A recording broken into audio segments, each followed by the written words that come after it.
Olá pessoal, tudo jóia? Meu nome é Luiz Augusto, tá? Estou aqui com vocês para a gente falar um pouquinho da prova de inglês do concurso da PM 2023, certo? Nós temos aí essa novidade esse ano. Não é sempre que essa prova cobra questões de inglês, certo? A gente teve até um pouco de dificuldade de encontrar exemplos de questões para a gente poder trabalhar aqui, tá? O que o edital fala para a gente sobre essas questões, sobre a prova de inglês, certo? O nosso edital de inglês ele tem apenas 2 tópicos, tá? Compreensão e interpretação de texto escrito em língua inglesa, certo? É o 3.1. O tópico 3 é o tópico sobre a prova de inglês. E 3.2, itens gramaticais relevantes para a compreensão dos conteúdos, semântica. Se a gente comparar esse conteúdo programático com o conteúdo programático das outras provas, a gente vai perceber que, dentro dessa primeira fase de provas objetivas, a gente vai perceber que está bem vago, né? A gente tem aí um leque de coisas muito grandes para estudar. Você tem vários tópicos nas outras matérias e tal, várias coisas para você pesquisar, para você organizar. E aqui você tem 2 tópicos, basicamente compreensão de texto. Para a gente estudar para esta prova, certo? A nossa matéria, a maneira como nós vamos ver a matéria aqui, a gente não vai estudar como quem está estudando para aprender a falar inglês, né? Você não está aqui aprendendo uma nova língua, porque aprender uma língua envolve estudo de cultura, um estudo de vocabulário, a gente não tem nem tempo para isso. O que nós vamos ver aqui, basicamente, são técnicas para que a gente possa compreender o que as questões de inglês da prova vão estar pegando.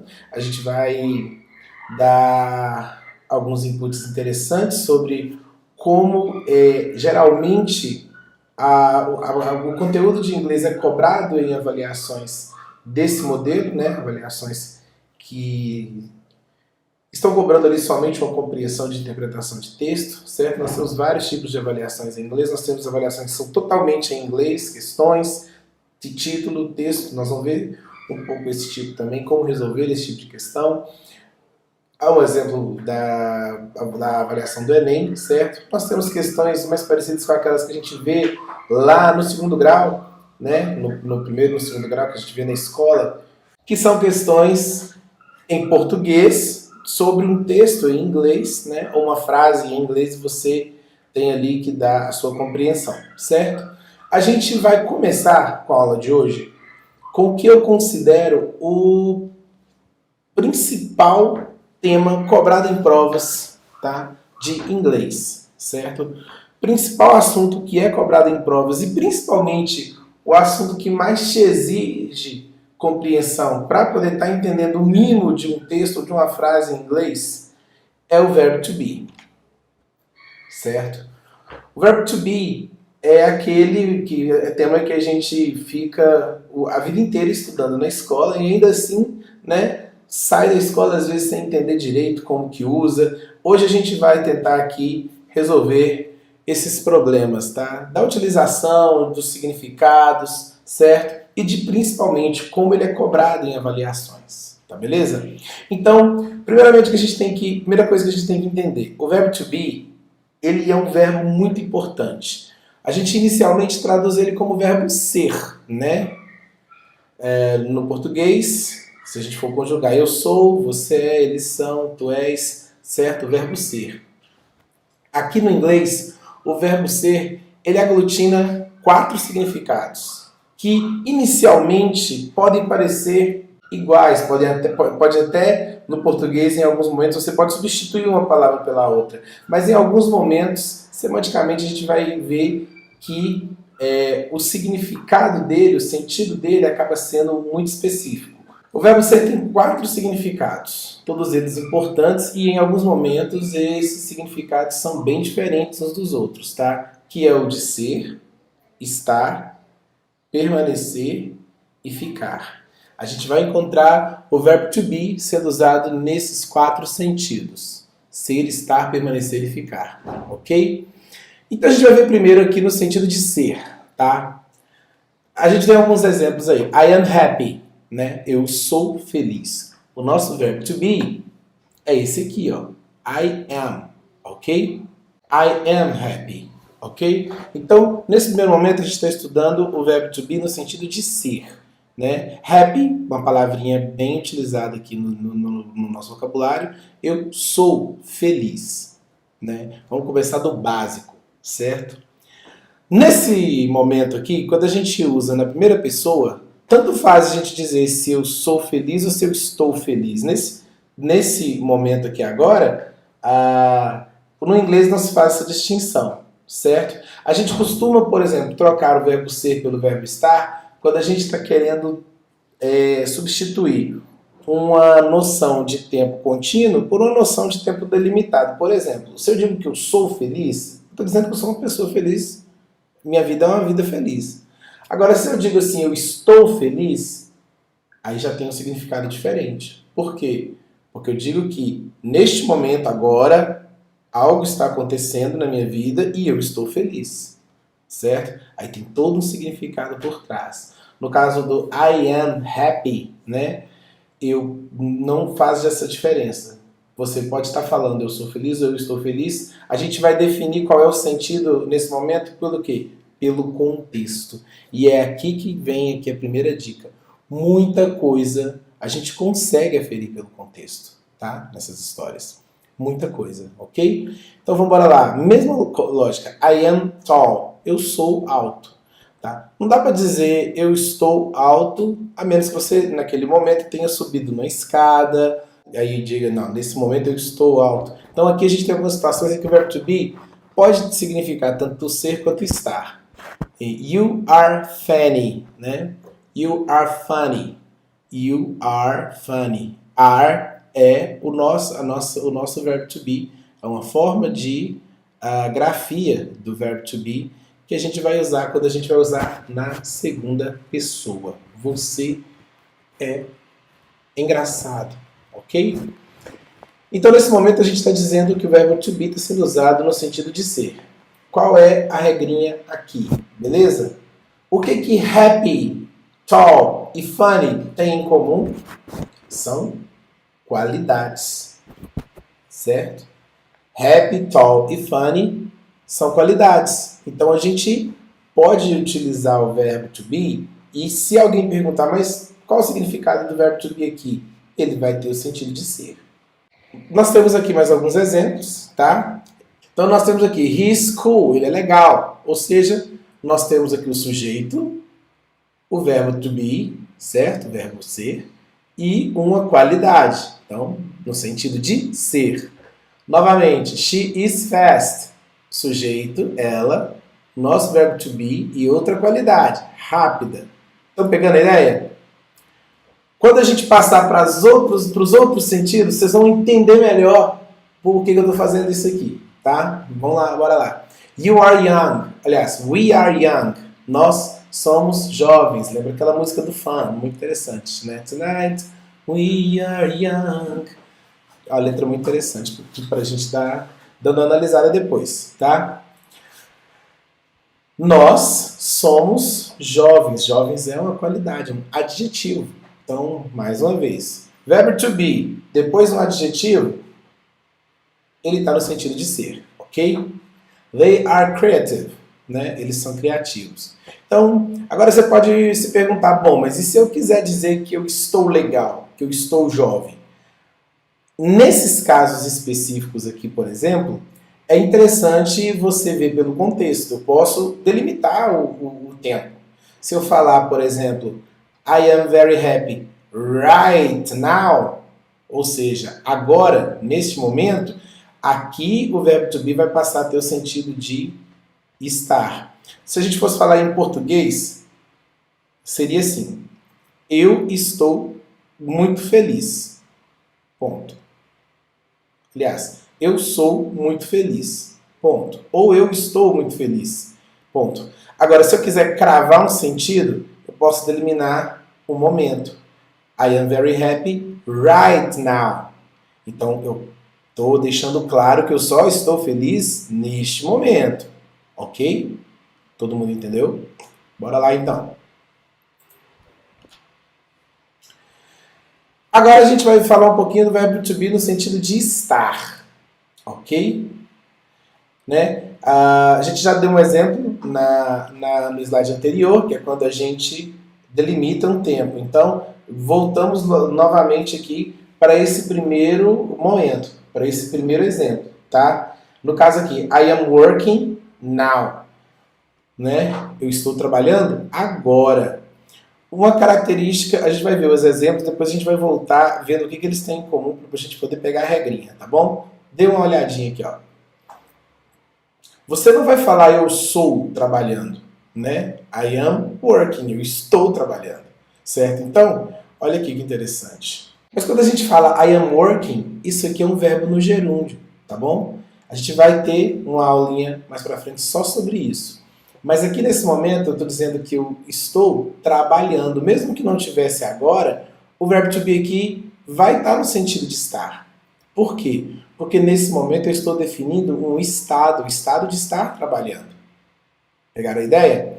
Então, eu não falo assim, eu sou trabalhando, eu sou ensinando, eu sou dando aula, eu sou jogando videogame. A gente fala eu estou, certo? Então, nesse caso a gente vai usar ainda o verbo to be, mas aí o sentido dele vai ser diferente, ok? Para o inglês, dentro da cultura inglesa, tanto faz isso daí, tá? Eles não fazem essa distinção, ok? Então, nos próximos exemplos aqui, you are washing the car. Washing the car. Você está lavando o carro.